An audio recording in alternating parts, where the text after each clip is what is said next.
so much at stake. We are now witnessing the best in the country. The tensions are definitely rising. It's two legs and anything can happen. And a 2 points difference. Reading 49, Peterborough 47. It's all to ride for.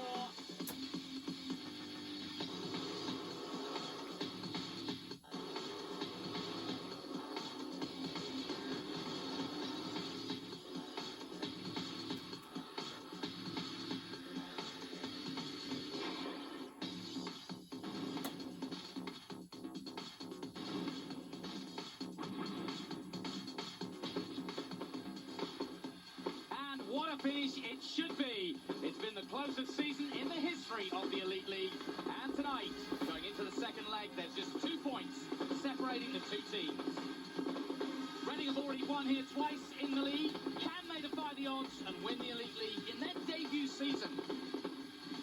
Record-breaking crowds have been coming up the motorway from Reading in the belief that this truly is their night tonight. Peterborough, though, were champions in 1999, our first year of coverage on Sky, and the bookies have Peterborough as favourite again tonight. They, of course, race at home. The Panthers faithful are here. They've cramped to the rafters. It's one of the biggest crowds we've seen in Elite League history. It truly is a wonderful scene set. Just 2 points, Peterborough trail the Reading Bulldogs coming into the second leg of the grand final tonight at the East of England Showground. As you can hear, the atmosphere is absolutely electric. And a warm welcome to you. I've never seen anything like this. Kelvin Tatum, welcome on board again tonight, but I know you're looking forward to this. What's in store tonight?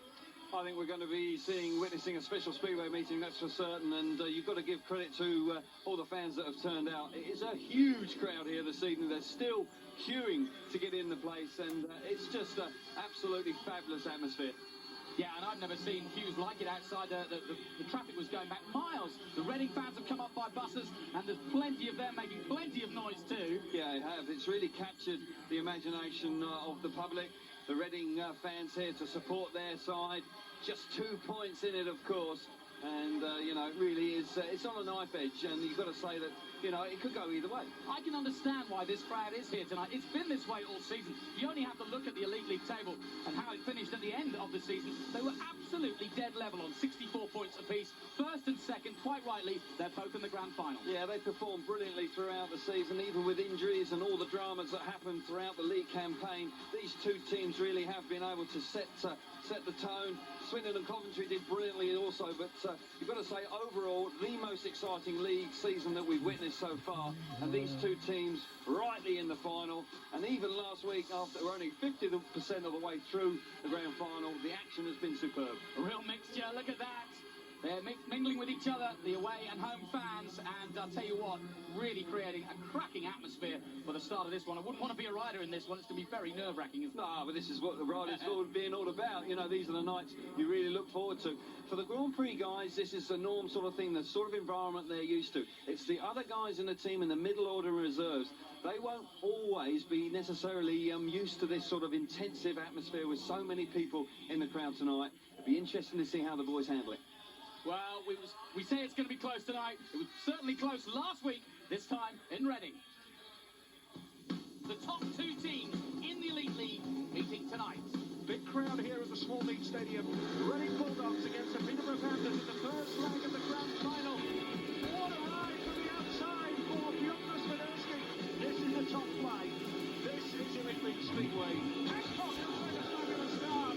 Oh, down goes Jensen. Oh, and also drama as Sam Simonsen goes down and Ostergaard has to lay the bike down. I'm of the opinion that Lou is reacting to the actions of greed. Really? Jim, that's totally and utterly wrong, mate, you know? Well, you're entitled to your opinion, Trevor. Yeah, and I'm sorry, but this time, Jim, I'm right. Right, okay then. And this looks like being a massive boost for the Reading Bulldogs. Not all about who wins the race necessarily. It's about second, third and fourth as well in Team Speedway. Oh, what a ride from Travis McGann. That is a magnificent ride from Gina. This would be a massive 5-1 for the Reading Bulldogs. After 9 races, the Bulldogs in control. control. Trevor Swells, the Panthers manager, is sure to look to nominate riders for double points.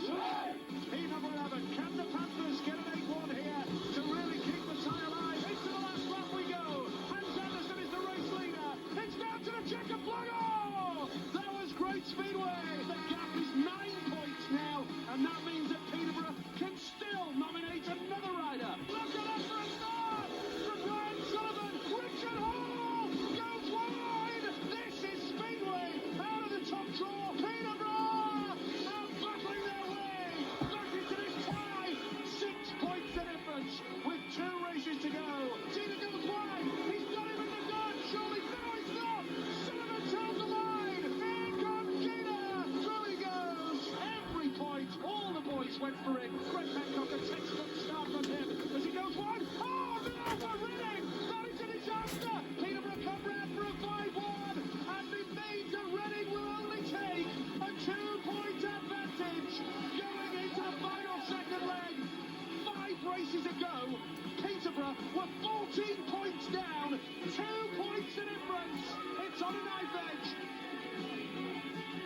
Well, the way Peterborough was celebrating, you'd think they'd won both legs, but of course we're only at the halfway point, and right now Peterborough trail by just 2 points to the Reading Bulldogs, and it's a long way to go with 15 heats to go in this second leg.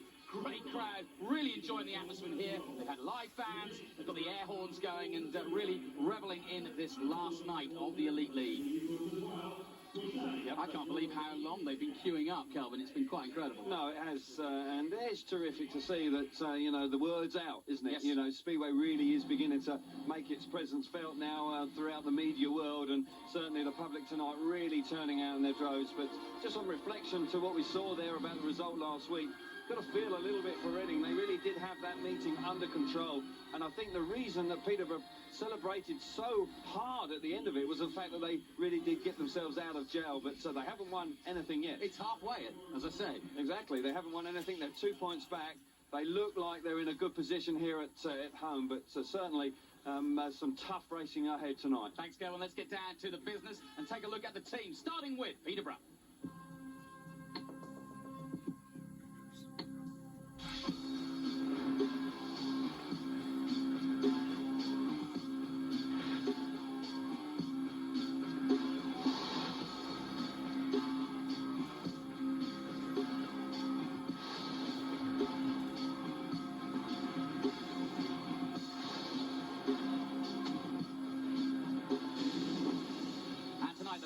Look like this. As always, Hans Anderson at the helm at number 1. Swiderski at 2.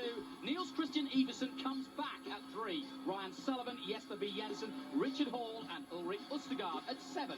Well, this is how desperate Everson was to ride here tonight. He took 12 stitches out of his own arm yesterday to make sure he was here to ride here this evening. A terrific looking lineup, a full lineup. You've got to say that the Panthers are going to be looking really fired up tonight. Richard Hall going great guns down there at reserve. Jesper Jensen, Sullivan and Everson, they're crucial tonight.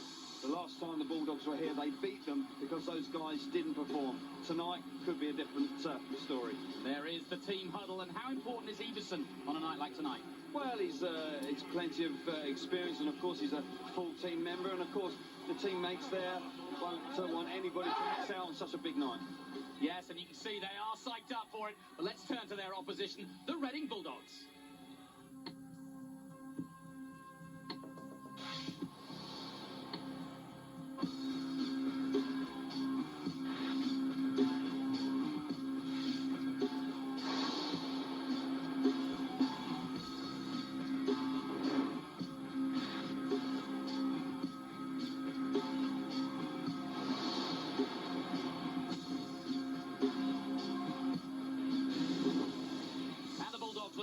The stalwart Greg Hancock is captain at 1, Travis McGowan at 2, Kolodze Yanis is at 3, Charlie Jada at 4, Matty Zagard still out, rider replacement for him, Mark Lemon at 6, and Sam Samota at 7.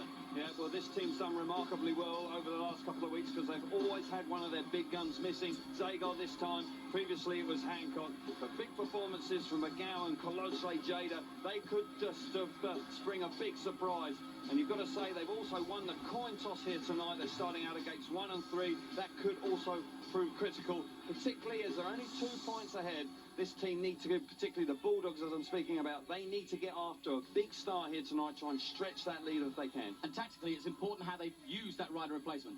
Yeah, they've done very well with covering Hancock and Zagar so far. I think they've picked up at least 10 points in the rider replacement ride. So they've done remarkably well. But here tonight, all those other guys that I've mentioned really have got to put in big performances. Thanks, Calvin. Well, our team are ready. Sophie Blake, of course, is in the pits. And Steve Johnson is out on track. Steve, what are the conditions like on this vital night?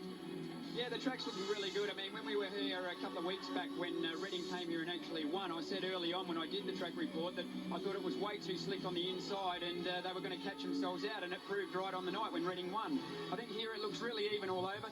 Gate 4 is a little bit soft and a little bit sticky, so, you know, that could be a disadvantage or an advantage because it is a fair run here off the outside. But the track looks even all around, inside to outside, and I really think that it's going to be a lot evener racetrack tonight and better for Peterborough because they did get caught out last time. Yeah, that was what I was going to talk about actually, Steve, the fact that last time they seemed to try and generate some sort of home track advantage. It backfired tonight. Is there a home track advantage out there for them? I would think a lot more advantage than when we were here before when Reading won because, like I say, it took 3 or 4 of their riders a couple of hits to actually get going. They started slow and ended the meeting quite well, but it was all too late and Reading won. I think this time around the home riders are going to know what it's like right from the beginning, and they'll be okay. Thanks, Steve. We'll let you head off to the commentary booth and we'll get back to you later. But let's go down to the pits now where Sophie Blake has got Sam Ermolenko, I believe. Yes, I have. Thank you, Jonathan. Sam, first of all, before we start, I have to say, what an amazing crowd. You guys have got a lot of support here tonight, haven't you? Yeah, it's really nice. I mean, I'm signing an autograph. What's going on here is those guys that were here to watch, you know, it's really nice. And it could be this way every time, but it's getting better, isn't it? Yeah, but you're obviously the good morale booster. That's why they're here for you. Yeah, there you go. No, it's a team effort, you know what I mean? And it's just a matter of the guys sticking together and they're doing what they do every day. And it's time now to go racing. Obviously, you're coming here tonight with a 2-point lead, which is not quite the gap you were hoping for. The guys still really focused, going to dig in tonight. It's here to win now, you know what I mean? And it's Peterborough don't win, they've lost it, you know what I mean? If we don't win it, we lost it. But it's probably more an advantage for the Peterborough boys, and we know that. We definitely would like to take more points with us, but that's just the way Speedway is at the moment. You know, the rule with the double points, and it can go your way or against you. Work both ways for you. Best of luck. Thanks very much. Over to Calvin and Jonathan. Thanks, Sophie. Yeah, now, at the beginning of the season, you said that you thought it could end this way with Peterborough against Reading. How do you see it finishing? Well, I think that Peterborough are in the driving seat. Here at home, they're only 2 points back. They've got a full team. Everything's pointing to them having the advantage tonight. But you've got to say that the Bulldogs have been remarkable when they have had their backs up against the wall. So it will be tight. But I just fancy the home side just have a bit more, too much strength tonight. Well, I tell you what, we said what a big crowd it is, and it's still coming in. They are queuing up, and that queue, I'm told, these are live shots, is all the way back to the motorway, some 5 miles here, causing absolute chaos. Well, I don't know where we're loving it. I don't know where they're going to put them because the place seems to be absolutely heaving already. And this is just incredible. And it's just like winding back the clock because in the days and decades gone by, you used to have huge queues coming into Speedway. Great to see it once again. Well, the organisers have in fact asked for us to have a little bit of a delay. Obviously, these are faithful fans. They want to see all the action. They don't want to miss a bit of it, and you won't either on Sky Sports. We're going to take a short break. We'll be back with the action of the second leg of the grand final after this.